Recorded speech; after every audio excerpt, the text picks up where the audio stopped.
మనలను స్వతంత్రులుగా చేసినాడు. ఫ్రీడమ్ ఫ్రమ్ గిల్టీ, అవమానము నుండి దేవుడు మనకి స్వతంత్రత ఇచ్చాడు. 2, ఫ్రీడమ్ ఫ్రమ్ లా, ధర్మశాస్త్రము నుండి దేవుడు మనల్ని ఎలా మార్చాడంటే స్వతంత్రులుగా మార్చాడు. అంటే నేను పాటించవలసిన ధర్మశాస్త్రం అంతా యేసులో నెరవేర్చబడ్డాయి. నన్ను చూడండి, సిలువ 5 అనుకోండి. పాత నిబంధనలో బలులెన్ని? 5. దహన బలి ఈ గాయములో నెరవేర్చబడింది.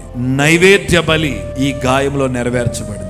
సమాధాన బలి తలలో పెట్టిన ముళ్ళ కిరీటంలో నెరవేర్చబడింది. అపరాధ బలి ప్రక్కలో పొడిచిన బళ్ళెపు పోట్లో నెరవేర్చబడింది. పాప పరిహారార్థ బలి 2 కాళ్ళల్లో దిగగొట్టిన ఆ గాయములో నెరవేర్చబడింది. అందుకని సిలువలో మీకు ఎన్ని గాయాలు కనబడతాయి అంటే 5 ప్రప్రదమైన గాయాలు కనబడతాయి. పాత నిబంధనలో ఎన్ని బలులు ఉన్నాయంటే 5 ప్రప్రదమైన బలులు ఉన్నాయి. ఆ బలులే యేసులో నెరవేర్చబడ్డాయి. అందుకే యేసు మనలను ధర్మశాస్త్రం నుండి ఎలా మార్చాడంటే స్వతంత్రుడుగా మార్చాడు.